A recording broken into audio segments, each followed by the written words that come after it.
dhaggeeffadhu kaa ati no dhaggeeffadhu faallaa mormisiisuun deeme akkasumatti irratti deebe irratti okay dubbii keetiin fudhadhamoo dubbii Yesuusiin fudhadha.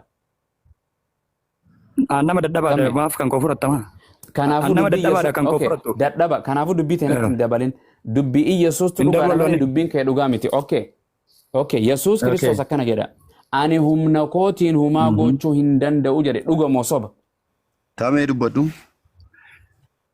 Injenne sinjedhaan jiru jedhee sinjedhaa jira dhaggeeffadhu. Nadhiisime qoy. Tamee na dabarsi. Yeroo jibita inni harkaa kan nu yoo fade sitti haa dabarsu. Qoy si wanti harka sii kennuuf tokko illee hin jiru ani hin dandeenye sinjedhaan jiru jedhaan jiru dhaggeeffadhu garuu akkamitti akka inni akkas jedhe siifa.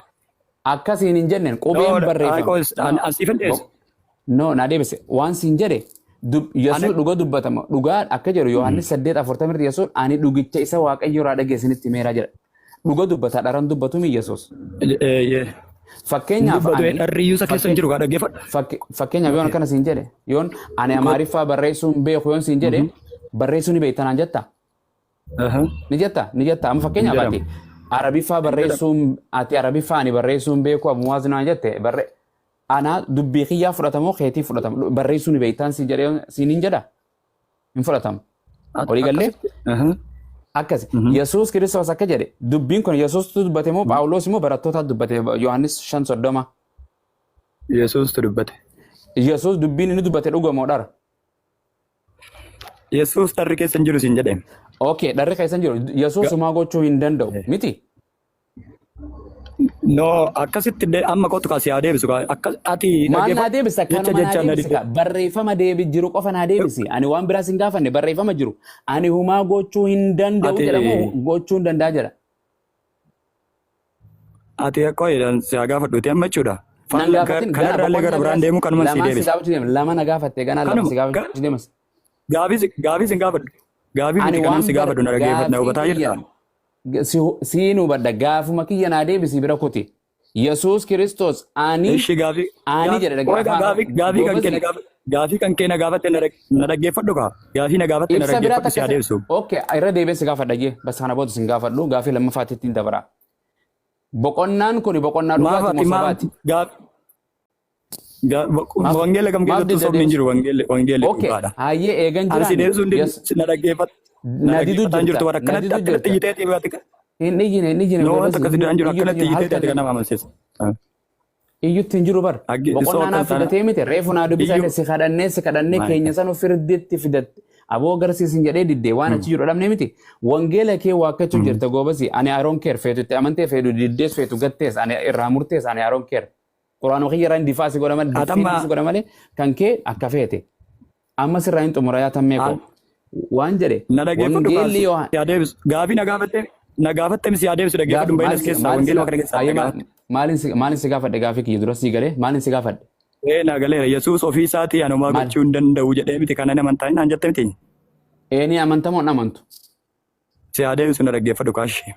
Okay ni amantamoo hin amantu ni amana hin amanuudha.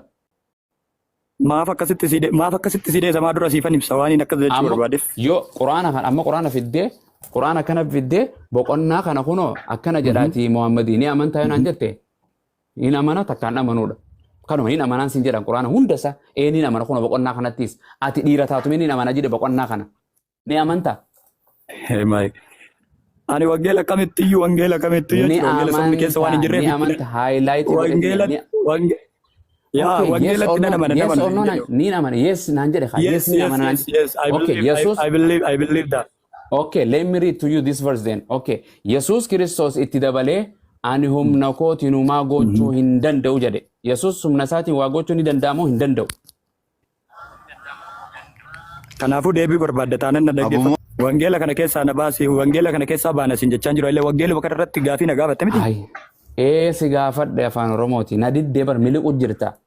Reefu quraana kiyya keessatti sindinne waan takka illee hayyama rabbiitii malee humaa gochuu hin danda'u jedhe akkasii miti Yesuus hayyama isaatiin ni godha jennaan hin godhu hayyama eenyuutiin rabbiitii malee fixanne ta quraana biraa baane kana irrattiin quraana wangeela keetiin dhufe gaafii tokkoffaatiin si gaafate lammaffaa itti aana Yesuus Kiristoos itti dabalee ani humna kootiin tokkoffaa deebiin arganne mati ati bar tokkoffaadhaafuu deebiin irraan arganne waan ta'eef nan dhaggeeffattu. Mee jedhi waan jedhu hunda waan jettu jedhi meessi dhaggeeffadha. Achi boodaan ammas irra deebisee gaafadha. Ishi go ahead. Na akkasin na dhaggeeffadhuuti irra deebitee na gaafatta yoo barbaadde jechuudha. Yesuus Kiristoos kottu amma Yesuus Kiristoos ana humna kootiin homaa gochuu hin danda'u kan inni jedheef sitti himu miti kaan amma isa deebina irraa barbaaddeeti. Jalqabatti Yesuus Kiristoos kan inni gara biyya lafaa kanaatti gadi dhufe kan inni ergame saba Israa'eliif akkuma ta'e kan inni du'e immoo sababii cubbuu ilma namaa hundumaaf akkuma ta'e Yesuus Kiristoos bifa namummaa isa foon uffatee jiru sanaatiin ani homaa gochuu hin danda'udha. Garuu keessa foon hafuura sana keessa jiru sanaadhaan waaqummaa isa keessa jiru sanatti kan inni dubbachaati jiru malee waa'ee Yesuus adda biraa waaqa kabraa jira miti. Dhaggeeffadhu as keessaan bahu kan wangeelichuma kana keessatti si adeebisuuti Yesuus Kiristoos humna kootiin ani homaa gochuu hin danda'u kan inni jedheef bifa waaqummaa isaa sana dubbachuu barbaadeeti. Hin barreeffamne akka ammaa jedhu kana jedhu barreeffame dilaati haasoo itti wangeela irra hin jiru. Waanummaan ati amma dilaa haasoo itti wangeela irra hin jiru. Hin jiru. Maaliif hin jiru? Boqonnaa yaaduu mataa keessa okay fixatte haasofte an sirraa hin fixa sirraa hin xumuruu deema kana booda. Yesuus Kiristoos dhugaa malee dharaan dubbatu. Dubbii Yesuus namni nagaa dubbii koo waan fudhataa jedha. Dubbii Yesuus ni fudhatta waan inni jedhe hunda. Nam fudhatta. Okay akka feetattu haa taatu. Yesuus kan jedhamu kun Yesuusuma Yesuus biraatiin Yesuus tokkumaa jiraami wayi lama. Tokkuma Yesuus. Dubbii kana isaa dubbate malee qaamni biraa wayii dubbate. No dubbanne. Ayyasii xumura. Ani humna kootiin homaa gochuu hin danda'u. Abbaa koo irraa akkaan dhageetti naan faradaa kan jedhe kun eenyu? Iyaasuus. Iyaasuus hayyee abbaa miti. Iyaasuus waa hunda godhuu hin danda'a. Iyaasuus abbaan waa hunda godhuu hin danda'a. Iyaasuus waa hunda godhuu hin danda'a. Kootu kaa. Iyaasuus abbaan waa hunda gochuu hin danda'a. Iyaasuus dhaggeeffadhu jechuudhaan kootu gochuun koo yoo sii galuu dhabaate ta'e. Inni jedha naa galaa bara. Maa deebisuu diddeeti waan jedhe abbaan waa hunda gochuu hin danda'a miti. Hin danda'e. Yesuus Kiristoos laa dhaggeeffadhu abbaan Yesuus Kiristoos addatti hin jiru abbaa ilma hafuura qulqulluu sadan waaqa tokko ol keessa jiru sana. Goobas sadeen asatu.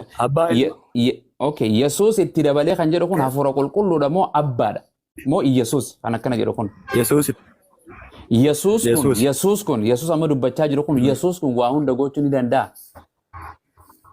Foon isa du'e sanaatiin jechaa jira waan ta'eef foon isa du'e foon anaamsi uffanne kan uffate miti Yesuus. Foon anaaffanne kan uffate. Foon uffate. Yesuusummaan kun foon uffate. Isa kana uffate. Dhaggeeffadhu isa kana uffate. Yesuusummaan foon uffate kun hin danda'u jedhame gochuu hin danda'u jedhame abbaa malee Yesuusummaa gochuu hin danda'u jedhame. Hin jedhu maaliif hin jedhamaa gochuu hin danda'a Yesuus. Kootu dhaggeeffadhu caan reediyoo miti ebboof reediyoo faana irra hin jiru waan sin jedhe Yesuus namummaa isaa kana ayyee Yesuus kun namummaa isaatiin waa gochuu hin danda'a hin danda'u jedhe namummaa Yesuus uumaa gochuu Yesuus kan jedhamu kan namummaa kun waa gochuu hin danda'u jedhime. Maaliif hin jedhama? Akka wangeela kan irraan siin gochuu hin danda'an akka Yesuus itti dabalee yookaan ramee tokko si kaasa ramee jiidoo santaa abadan ani wangeela iska maqaabiri naman dhiisoon wallahi lazim. Dadhabdeetuma deemta malee. Anillee akkana dhiistu barbaadu. Hayyee ni dubbisa qoy. Yesuus itti dabalee qaal baqaal deemna gartee. Yesuus itti dabalee feetu amaariffaa feetu ingiliffachi gaffinna. Dasseemu. Yesuus itti dabalee ani kan jechuudha kun eenyu? Yesuus. Humna kootiin kan jechuudha kun eenyu? Yesuus. Humaa gochuu hin danda'u kan jedhe kun eenyu? Yesuus. Goobas. Bakka allaqee deem ajee galatoom fixanne rammee jirtu nagaa siif haa ta'u. Salaamu alaikum Abu Mu'aaz. Ijoollee akkanatti jirtu. Ijoollee akkanatti laala wallahi lazim siif maal si godha seet. Lammee Abu Mu'aaz gizee hedduu maal jaabetta. Abu ijoollee akkanatti ijoollee sobdaniitu ijoollee akkanatti kanarraa waan gufachiiftaniif hin jirtu. Kootu dhaggeeffadhu kan amma ishee. Gaafatte miti. Salam alaikum. Alaikum salam. Wangeela Yohaannis boqonnaa ja'a lakkoofsa 62. Gaafii tokko finne gaafii biraas Yesuus immoo Yesuus ana hin qabin. Ani ammayyuu gara abbaatti ol hin baane. Okay. Gara obboloota koo dhaqi. gara obboloota koo dhaqe. Ani gara abbaa kootii fi Ani gara abbaa kootii fi gara abbaa kootii fi abbaa keessanii gara abbaa kootii fi gara abbaa keessaniitti gara waaqayyoo kootii fi waaqayyoo keessaniitti gara waaqayyoo kootii fi waaqayyoo keessaniitti ollaan ba'aa jedhii ollaan ba'aa jedhii isaanitti anaaf himi jedhee ishee abboomee jedhe. Goobas. Ishee abboomee jedhe. Hayyee. Kana jechuun maal jechuudha Yesuus Kiristoos? Kana jechuun maal jechuudha? Kana jechuun maal jechuudha? Anaaf gaafis gaafachuu deema qooyisti. Hin jarjarin. Okay. Ati miti bar gaafite dubbistee bara. Kana jechuun waan jechuu waliin hin didda.